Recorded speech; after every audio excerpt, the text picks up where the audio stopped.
que quiserem doar, né? A gente precisa disso. O trabalho da igreja não para, a gente precisa continuar falando de Jesus, ajudando as pessoas. Então, eu quero convidar você, né? Quem puder, eu vou estar lá na igreja. Você pode entrar também para você orar. Talvez você está com saudade da igreja, né? Você pode entrar lá, dobrar o seu joelho, fazer a oração. E aí depois, quem quiser, pastor, eu não tenho nada, não tem problema, vai lá orar, né? Eu vou estar lá aberto, vou estar de máscara, tá bom? Não vou abraçar ninguém, vou cumprimentar com o pé, tá bom, gente? Vou cumprimentar com o pé, mas vamos que vamos, tá bom? Vamos lá então, gente, pra gente estudar aí o texto de hoje. Lucas, hoje a gente vai estudar o Evangelho de Lucas, tá ok? E aí o texto base para a gente estudar aqui na revista o Evangelho de Lucas encontra-se no Lucas capítulo 19, né? Lucas capítulo 19 e o versículo 10, né? Lucas 19, versículo 10. O que diz Lucas 19, 10? É o encontro de Jesus com Zaqueu, né?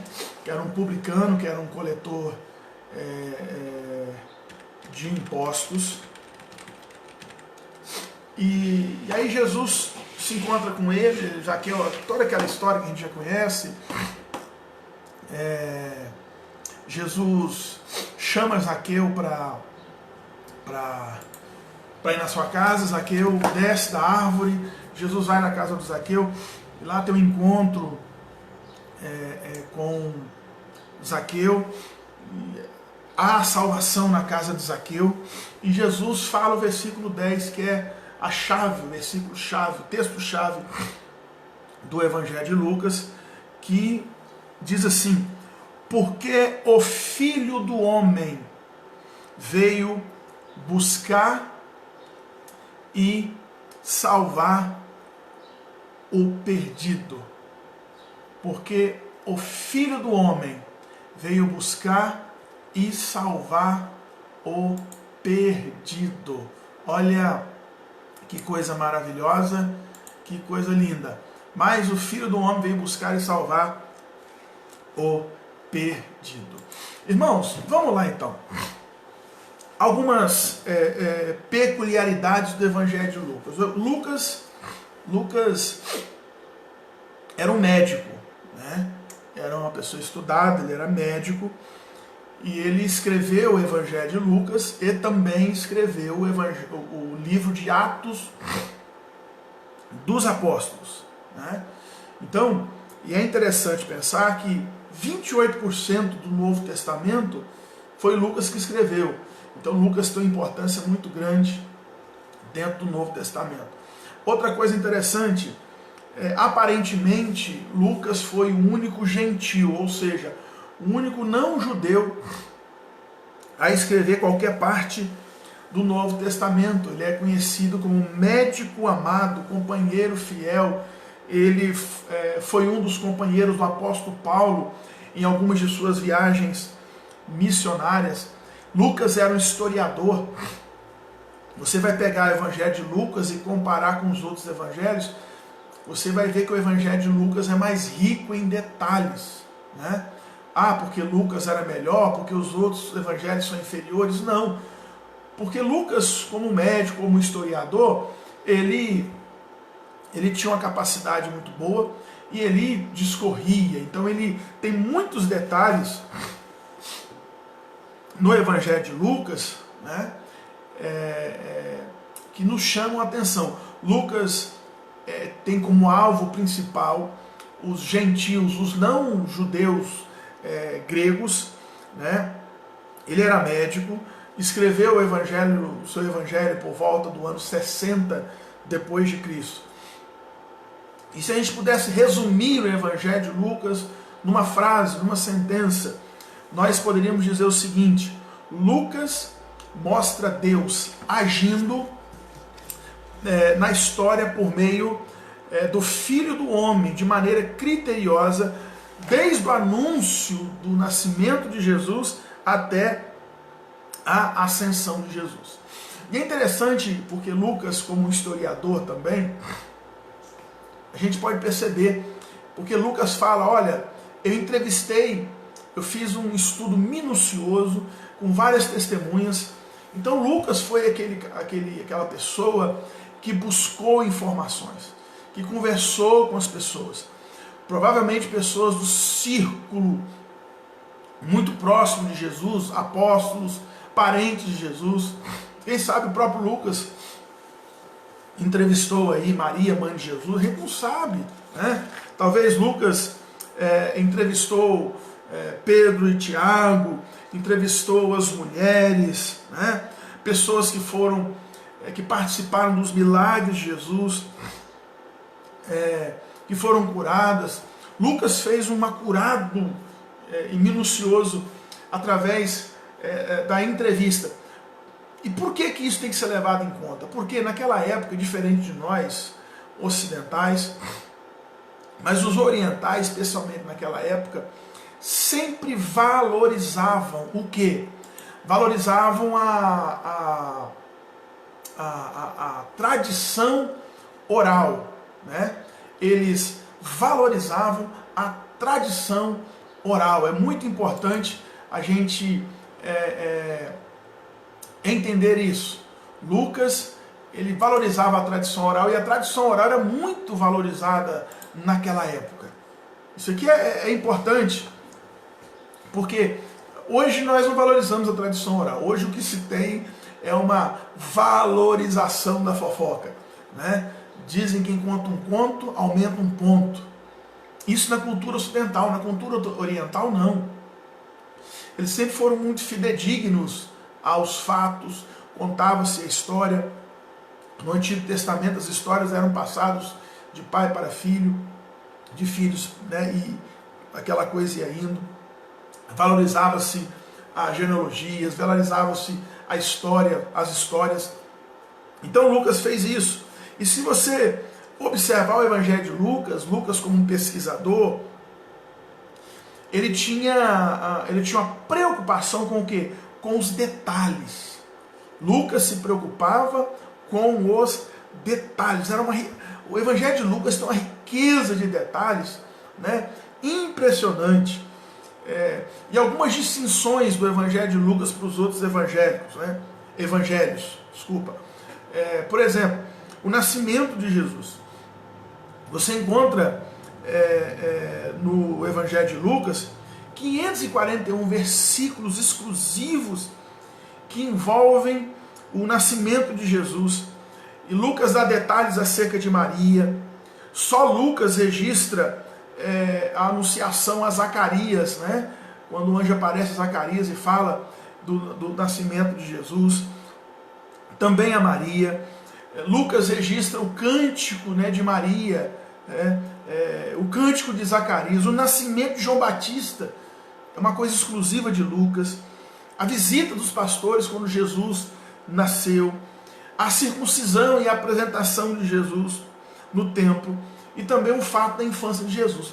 Então olha para você ver como Deus foi usando, né, as características pessoais de Lucas, como um homem inteligentíssimo, como um homem culto, e Deus foi usando isso, né, para que o Evangelho fosse escrito. Então por isso que Lucas tem uma riqueza de detalhes impressionante. Outra coisa que a gente vê, uma característica muito distintiva do Evangelho de Lucas, e aí, gente, temos que ler os Evangelhos, né? Então se você não leu o Evangelho de Lucas ainda, leia. Você tem essa semana, nós temos mais tempo para ler, aproveite bastante.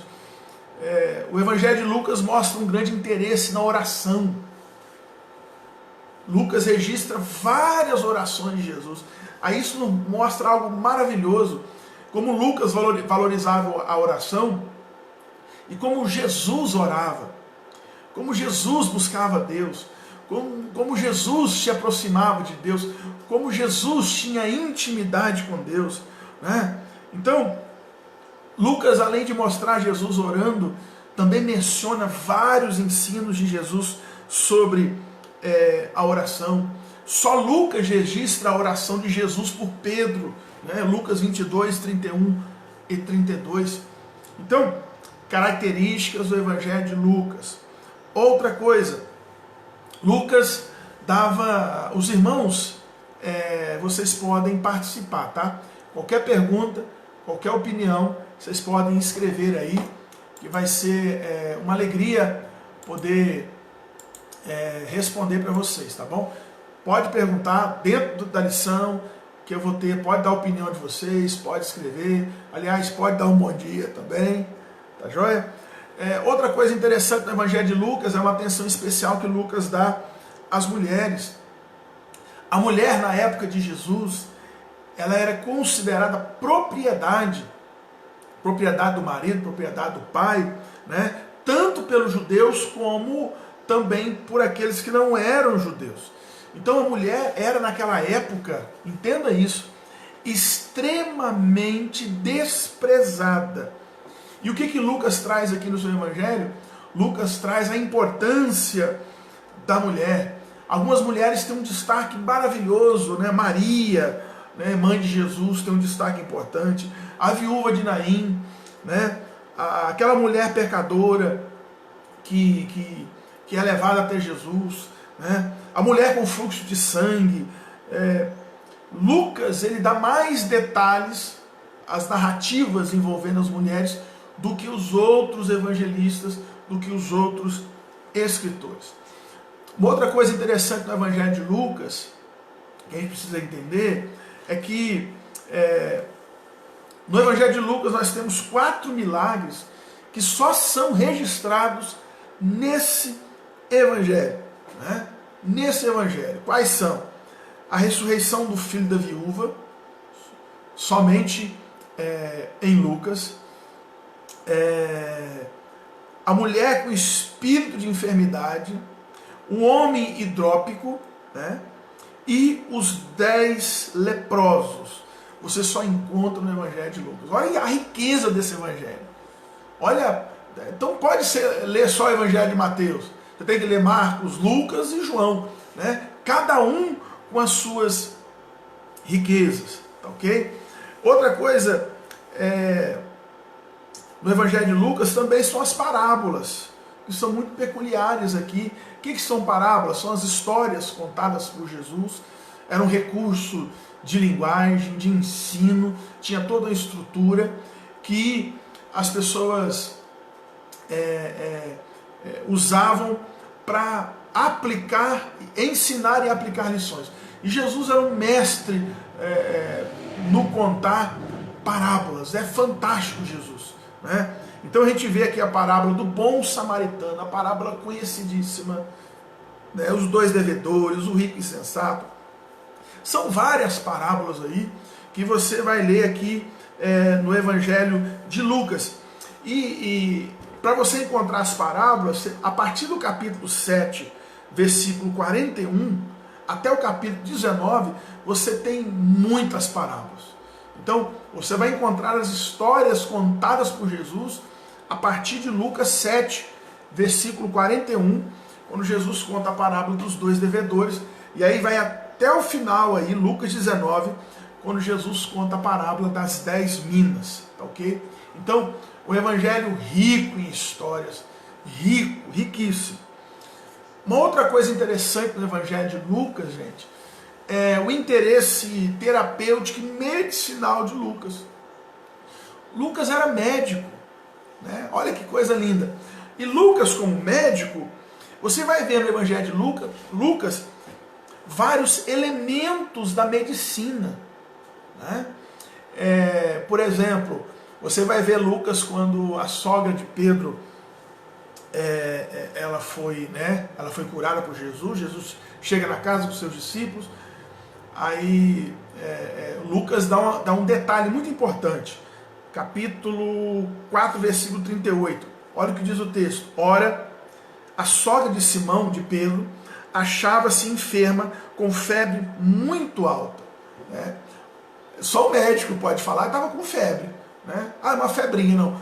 Lucas coloca. Estava com febre muito alta. Outra coisa que Lucas coloca, né? Os sãos não precisam de médicos, né?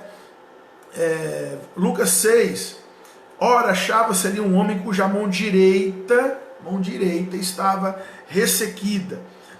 Aí Lucas coloca em Lucas 8, certa mulher havia 12 anos, vinha sofrendo de uma hemorragia. E Lucas 22, né? E tocando-lhe a orelha, o curou. Aqui é o registro do corte da orelha de Malco, né? Quando Pedro corta, Jesus cura a orelha. Então, a gente vê, né? E uma coisa interessante, o fato de Lucas registrar vários episódios que não estão nos demais evangelhos, não descredencia os outros evangelistas, nem os registros dele. Os detalhes de Lucas nos ajudam a compreender com mais clareza, mais lições deixadas por Jesus. Entenda uma coisa, Deus ele respeita a nossa peculiaridade. Deus respeita a nossa maneira de interpretar, a nossa maneira de enxergar, e Deus nos usa como nós somos, né? Deus nos usa como nós somos. Deus usou Lucas como médico, Deus usou Marcos, Deus usou Mateus e Deus usou o apóstolo João como escritores dos evangelhos. Deus usou o apóstolo Paulo, uma profundidade fenomenal. Nós vamos ver, né? No próximo domingo, provavelmente, se Deus quiser, a gente estuda Atos. No outro, a gente já começa a entrar nas cartas do apóstolo Paulo. E a gente vai ver como era fantástico também o apóstolo Paulo, tá bom? Uma outra coisa interessante no Evangelho de Lucas é a questão do Espírito Santo. O Evangelho de Lucas faz várias menções à pessoa do Espírito Santo. Lucas coloca que o Espírito Santo atua no precursor de Jesus. João Batista, ele surge no poder do Espírito Santo, segundo Lucas. Lucas fala que o Espírito Santo atua na concepção de Jesus, no nascimento de Jesus. O Espírito Santo age na vida dos pais de Isabel e de Zacarias.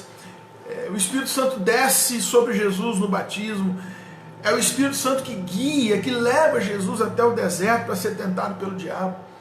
É o Espírito Santo que capacita o ministério de Jesus. O Espírito Santo é o dom de Deus aos seus filhos. Está tudo em Lucas. O Espírito Santo é exultado por Jesus quando os 70 voltam da missão.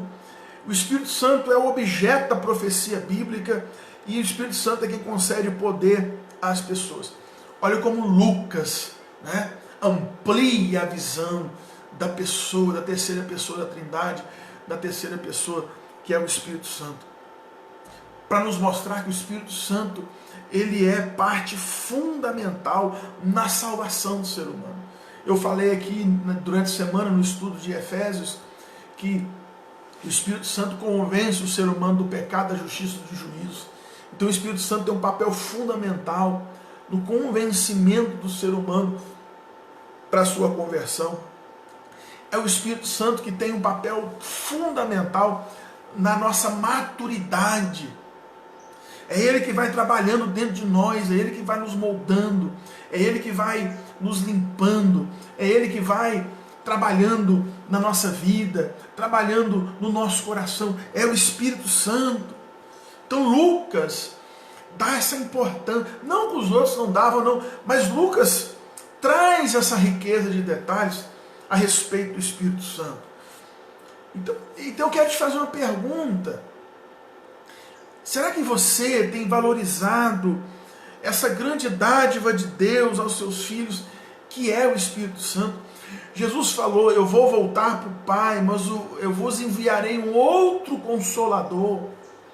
A palavra Consolador no texto que Jesus usa é a palavra Paráclito, aquele que está ao lado, nosso advogado, né? Nosso advogado fiel, o Espírito Santo.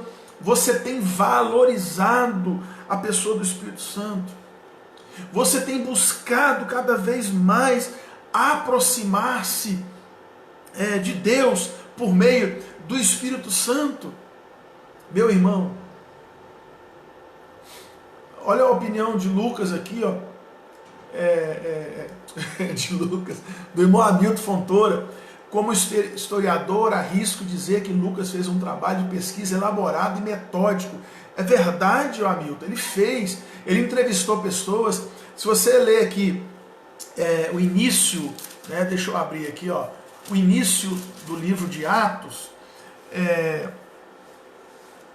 muito interessante, né?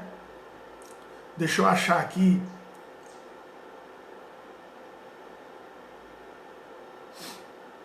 Não estou achando o texto aqui.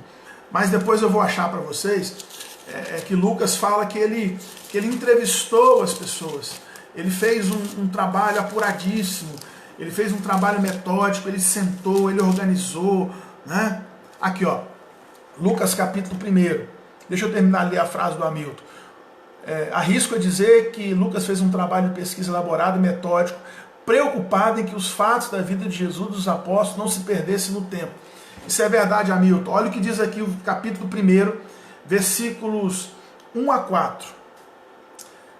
Visto que muitos houve que empreenderam uma narração coordenada dos fatos que entre nós se realizaram, conforme nos transmitiram os que desde o princípio foram deles testemunhas oculares e ministros da palavra.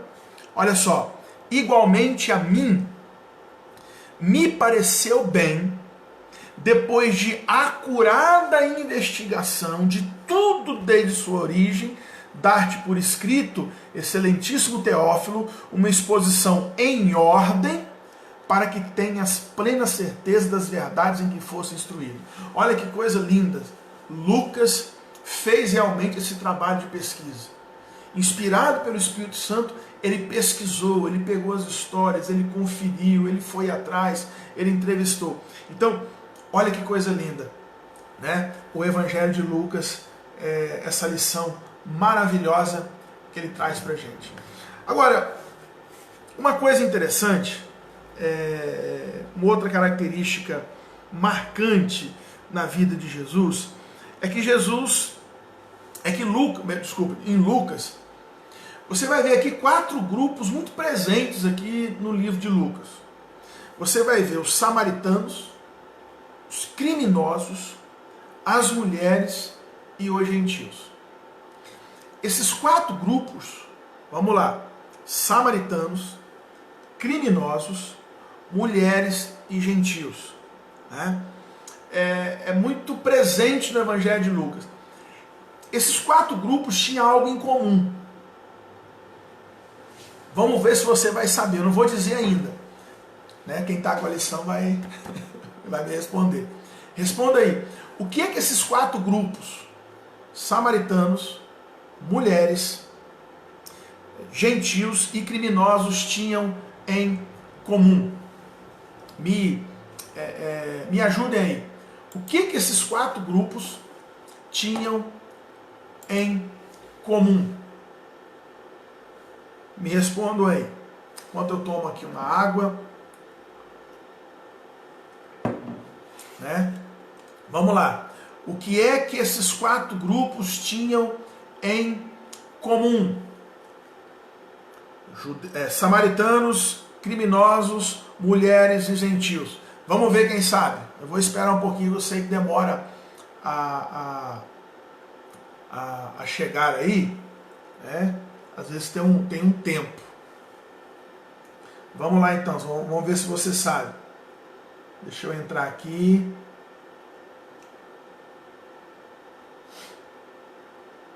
Vamos lá, gente.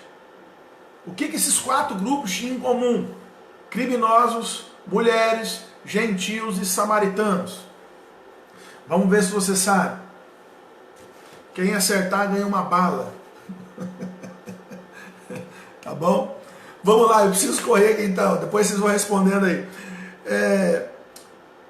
Eles tinham em comum que eles eram desprezados. Pronto. Mulheres, gentios, criminosos, samaritanos eram desprezados. Então a gente vai ver no Evangelho de Lucas que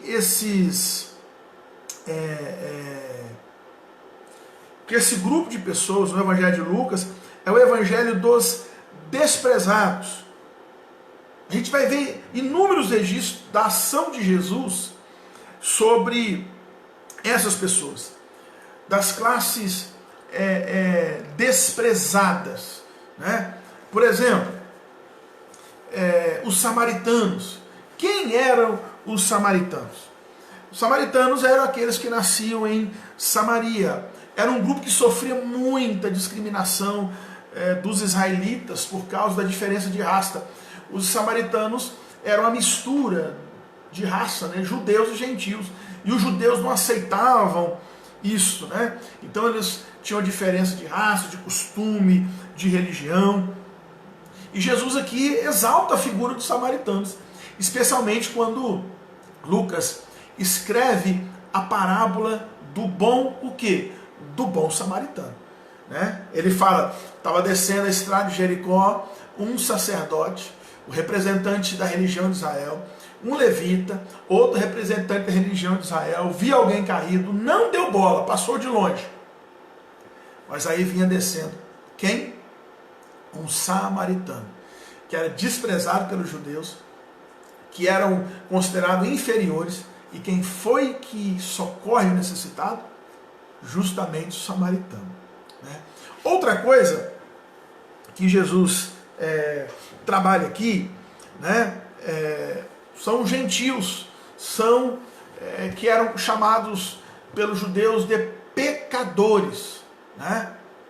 Pecadores. Olha que coisa muito interessante isso aqui, gente. A gente tem que pensar nisso aqui, né? Deixa eu só abrir aqui isso. Por exemplo, onde é que Jesus trabalha a questão dos pecadores? Especialmente na parábola do filho pródigo, né? O irmão mais novo, né, o filho pródigo, mais jovem, representa os pecadores, mas representa também os pecadores que se arrependem genuinamente dos seus pecados. E Jesus, e Lucas também traz ali na parábola contada por Jesus, do irmão mais velho, que representa a classe religiosa dos fariseus, que condenam os pecadores, que não aceitam o arrependimento das pessoas. Então Lucas traz isso, né? Samaritanos, gentios ou pecadores. Outro, né, quando eu falei dos criminosos, a gente vê que Jesus dá uma atenção a essa classe de pessoas que se arrependem também. E talvez o conhecido é o ladrão na cruz, onde já estava condenado, estava para morrer junto com Jesus lá, né, os dois ladrões mais Jesus. E a gente vê que Lucas narra com detalhes fantásticos. Um rejeita, um entra na onda zombando também, e o outro não. O outro enxerga em Jesus o justo, o outro enxerga em Jesus, né? Mesmo Jesus desfigurado, mesmo Jesus ensanguentado, o ladrão enxerga em Jesus o Salvador, e Jesus dá uma palavra, dá uma sentença para ele: hoje mesmo estarás comigo no paraíso. Então, não são poucos os personagens mencionados apenas no Evangelho de Lucas, né? E muitos desses personagens fazem parte de grupos de desprezados em sua época, né? Porém, não foram desprezados por Jesus. Jesus os amou como amou qualquer outra pessoa. Ele amou esses grupos de pessoas que foram desprezadas na sua época. E aqui cabe para nós cristãos. Nós cristãos que temos Jesus como nosso modelo, que temos Jesus como nosso parâmetro, o nosso mestre, o nosso Senhor. Será que nós não temos desprezado algumas classes de pessoas à nossa volta? Será que não, gente? Quando entra alguém na igreja que a gente não gosta, nós somos assim. A gente olha torto, a gente olha desconfiado, a gente olha com reserva, será? O que essa pessoa quer aqui? Será que ela não tem interesse? Nós somos assim. Nós somos assim. Mas é uma lição para a gente. Lembrarmos que Jesus não faz distinção de pessoas. Então o Evangelho de Jesus também não pode fazer distinção de pessoas. Não pode fazer. Eu não sou Deus para conhecer o coração das pessoas.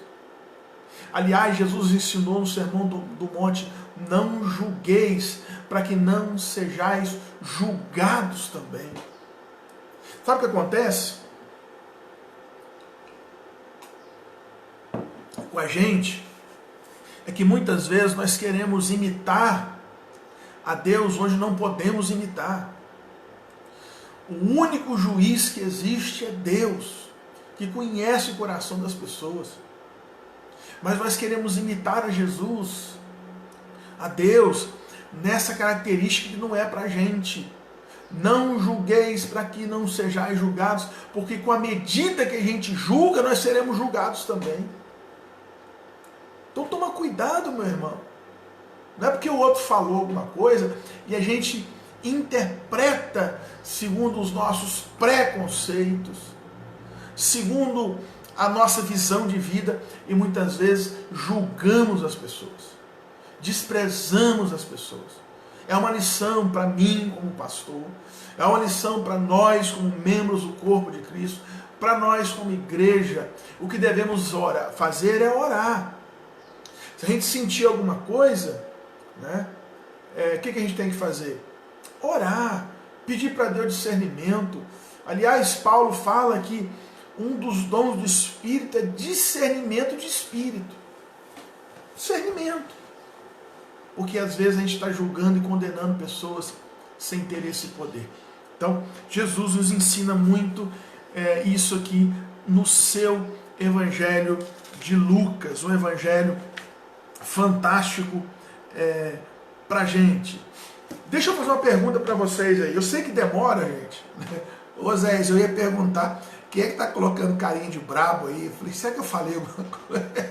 É o Luiz Otávio com o celular na mão, botando carinha brabo. Mas eu queria perguntar uma coisa para vocês aqui.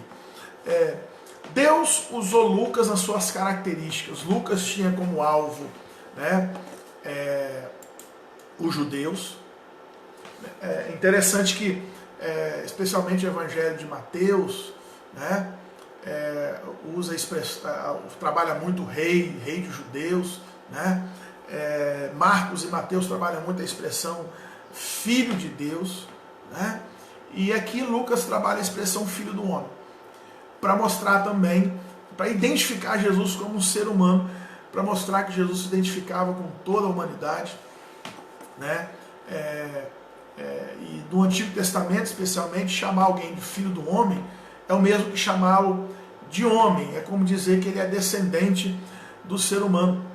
Esse é o uso mais comum, né? E Jesus, quando ele usava a expressão filho do homem, ele usava muitas vezes para falar da sua missão e da sua autoridade divina, talvez por dois motivos. Para dizer que era humano, né? Para dizer que era humano, porque mesmo sendo Deus, ele era Jesus homem, e para se identificar com o Messias, porque Jesus o profeta citava muito o profeta Daniel, e ele podia estar se identificando com a pessoa da visão de Daniel, indicando que ele era o Messias aguardado. Então por isso que Lucas usa essa expressão filho do homem. Mas, só para eu poder explicar, eu lembrei disso aqui, né? Lucas tinha suas características. Deus usou Lucas da sua forma. Deus usou Lucas empregando as suas habilidades pessoais para as pesquisas, levando em conta o interesse pessoal das pessoas, tal. Ok. Né? E tudo isso levou Lucas a se tornar um instrumento de Deus para escrever o evangelho mais completo em termos de informação. Então Deus usou isso. Aí eu queria fazer uma pergunta para vocês. Vamos pensar você. Se Deus escolhesse você naquela época, se você estivesse naquela época, é uma hipótese, gente, vamos usar a mente, né? Como é que seria um evangelho escrito por você? Eu não estou sendo herege, não. Estou só querendo te levar a pensar algo. Que tipo de habilidades cada um de nós poderia dispor para ser instrumento na proclamação do evangelho de Jesus? As suas habilidades, né? Lucas tinha como objetivo os gentios, né, daquela época, os não-judeus. Se você fosse escrever, em quem você pensaria? Que grupo de pessoas você poderia alcançar? Vou dar um exemplo. Talvez o pessoal que mexe com café. Eu acho que eu ia, se fosse eu ia escrever o evangelho pensando aqui na turma do café, na turma que cuida, usando linguagens muito comuns. Por exemplo, vou citar para vocês aqui, eu não sou mineiro, eu sou capixaba, sou do Espírito Santo, né? E eu já moro em Minas, a minha convivência com Minas já são 11 para 12 anos, morando no estado de Minas Gerais. E tem expressões que o mineiro usa aqui em Nova Resende, quando eu sento perto do pessoal aí falando de café, falando disso, falando daquilo, tem hora que eu fico boiando. Tem hora que eu não entendo algumas coisas, algumas expressões que para vocês é muito comum. Aí eu pergunto, mas isso aí o que é? O que significa isso? Então, se fosse você que mexe com café, talvez você escreveria o evangelho usando a sua linguagem para atingir um grupo. Talvez eu usaria de outra forma, né? Talvez temos aqui o Hamilton, que é professor, e outros professores aqui, né? Talvez escreveria pensando nesse grupo, escreveria numa linguagem diferente. Onde é que eu quero chegar? Né? É que Deus, Ele vai usar a minha maneira de ser, o seu jeito de ser, para atingir pessoas, para abençoar pessoas, para o evangelho chegar até as pessoas. Isso aqui é digno de nota, né? Isso aqui é muito interessante pensarmos nisso. Como Deus vai te usar? Da maneira que você é. Se você tem uma maneira, se você fala de um jeito, Deus vai usar você dessa maneira. O que você tem que pedir é direção a Deus. Porque Deus nos chama para fazer exatamente isso. Servi-lo com o que nós temos em mãos. Eu vou dar um exemplo para vocês, gente. Nesses dias que a gente está passando. Eu estou aqui tentando me virar nos 30. Eu queria fazer algo com mais qualidade, eu queria fazer algo com mais, né, com mais estética, com mais beleza, eu queria fazer algo com mais recursos, né? A gente tenta, né? Eu converso muito com o Zés, a gente troca figurinhas aí na questão do som, dos cabos, né? A própria questão aqui de transmitir pela internet. Tem coisas que eu não sei, eu sou limitado para algumas coisas. Por exemplo, a gente não consegue ainda transmitir os cultos direto pelo YouTube, porque poderíamos transmitir por 3 plataformas de uma vez. Facebook, Instagram, o Instagram e Facebook dá para a gente fazer, a gente tem feito. Só que o YouTube também não dá para fazer na mesma hora. E a qualidade de som e de imagem do YouTube é muito melhor do que a do próprio Facebook. E o YouTube, todo mundo pode acessar.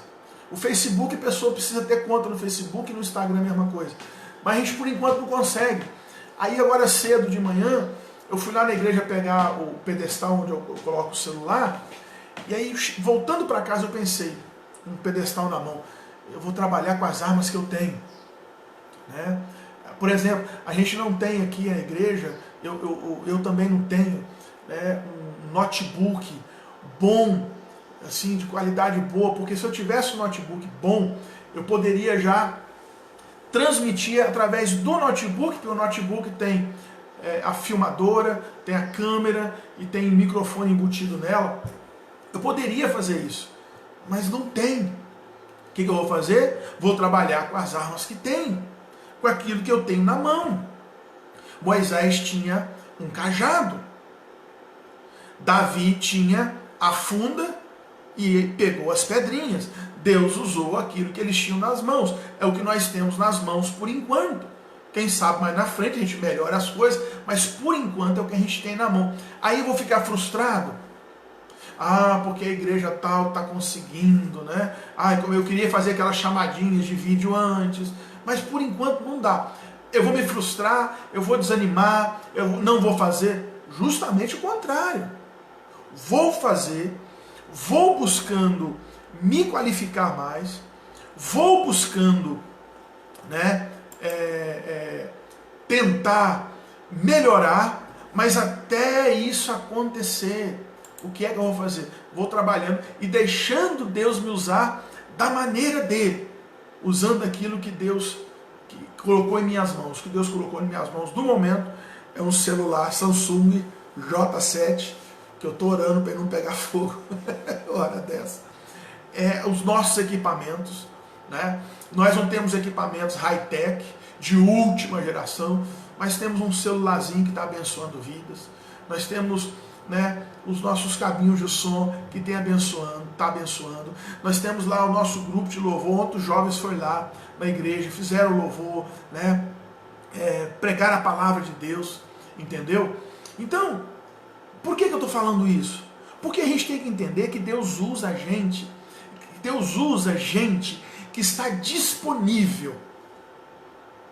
O que Deus quer que você esteja disponível, como Marcos esteve, e escreveu o evangelho da sua maneira, porque ele tinha um alvo e escreveu o evangelho mais sucinto, como Mateus era.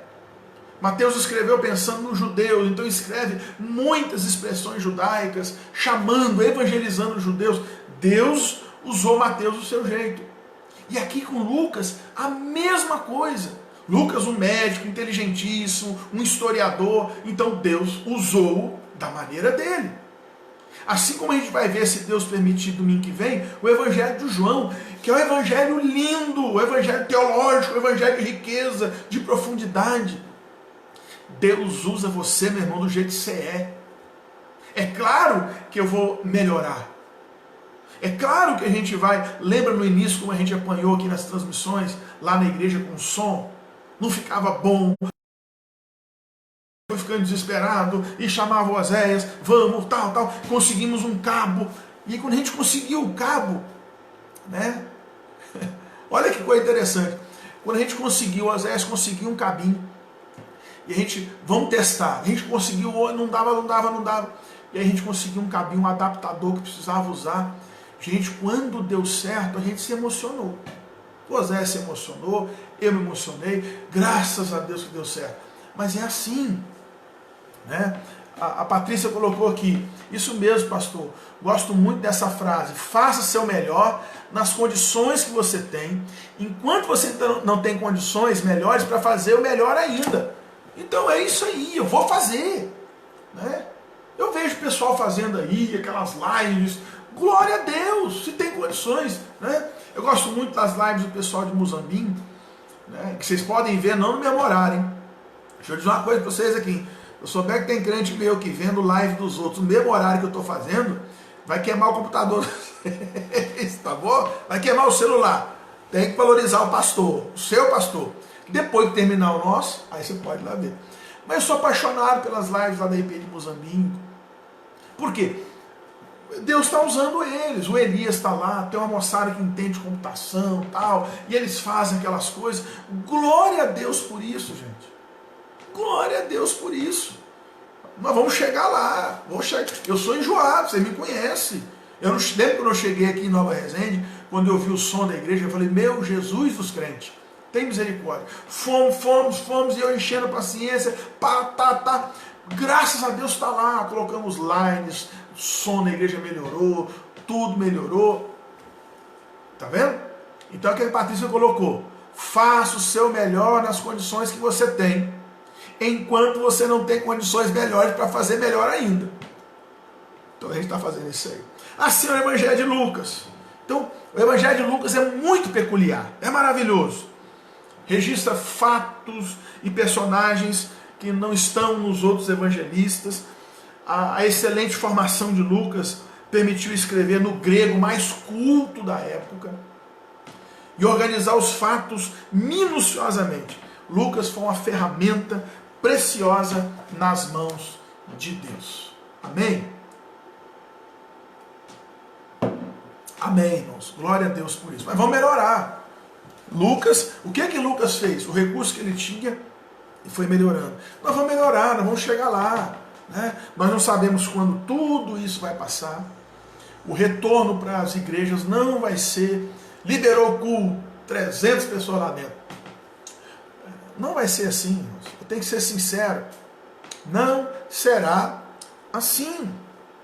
Eu não tenho problema não de, isso é falta de fé, não. É realidade, não vai ser assim. Então a gente tem que se preparar. Tem que se preparar. Né? Então, se Deus quiser, um dia a gente consegue um notebook. Né? Se alguém quiser doar aí, aceito doação. Né? De notebook aí para a gente melhorar, transmitir. Nós vamos colocando nossos cabos, os cabinhos lá, vai melhorando sem gastar, porque não é momento de gastarmos. A igreja não pode, nesse momento, se dar ao luxo de fazer investimentos altos agora. Não. É contenção de despesa. É segurarmos as pontas para ajudarmos famílias carentes. É por isso que eu estou aí fazendo as campanhas de alimento. Daqui a pouquinho, ó, já eu vou estar na igreja. Eu vou lá para a igreja agora, para a gente abrir a igreja. Para quem quiser fazer a sua doação de alimentos, a gente precisa disso. Continuarmos firmes nos nossos dízimos, nas nossas ofertas. Eu não vou ter problema de falar isso aqui não. Se alguém pegar o vídeo e editar, pastor pedindo dinheiro, não estou pedindo dinheiro. Mas aqueles que têm condições, irmãos, os que estão, né, recebendo o seu salário, biblicamente falando, a gente tem que fazer, continuar firmes, fiéis a Deus, para que a gente possa continuar abençoando vidas, ajudando famílias. A igreja que está ajudando muitas famílias, a gente precisa disso. Então, vou terminar aqui, vou lá para a igreja agora, vou pegar minha máscara, vou lá para a igreja, vou ficar lá até às 11 horas. Então, quem quiser levar lá seu dízimo, sua oferta, a sua doação de alimento, quem quiser lá orar, pastor, não tem condições, vai lá orar. Eu vou orar por você, pode passar lá que a gente vai orar junto, tá bom? Irmãos, deixa eu terminar então, né? Aqui muito comentário, não vou dar conta que tem muita gente, tem muitas salas de vídeo abertas. Então, eu não vou aqui ler, né? Só algumas aqui, ó, a Sônia colocou, excelente estudo, pastor, estão aprendendo muito com o ensino dessa revista, maravilha, né? Berenice colocou, tá bom, para nós tá bom assim mesmo, pastor, glória a Deus, Berenice, vamos melhorando, né? Muitos aqui, ó, colocaram a sala de vídeo, Deus abençoe a todos, que Deus esteja com vocês. Eu vou terminar para eu estar lá na igreja, tá bom? Quem quiser lá passar para orar, eu vou ter o maior prazer de orar e abençoar a sua vida. 6 horas, 18 horas, a live do nosso culto, hein? Todo mundo lá ligadinho, firme, né? A gente cultuar a Deus, um grande culto, louvor, adoração a Deus, nós iremos fazer. Vamos orar. Pai, em nome de Jesus, muito obrigado pela alegria, pela bênção de estarmos juntos mais uma vez. Abençoe teu povo, abençoe todos nós. Nos dê um dia abençoado. Te louvamos por tudo, em nome de Jesus. Amém. Amém. Queridos, fiquem todos na paz de Jesus e, se Deus quiser, 18 horas, 6 horas da tarde, estaremos juntos para o nosso culto de louvor e adoração. Fiquem todos com Jesus.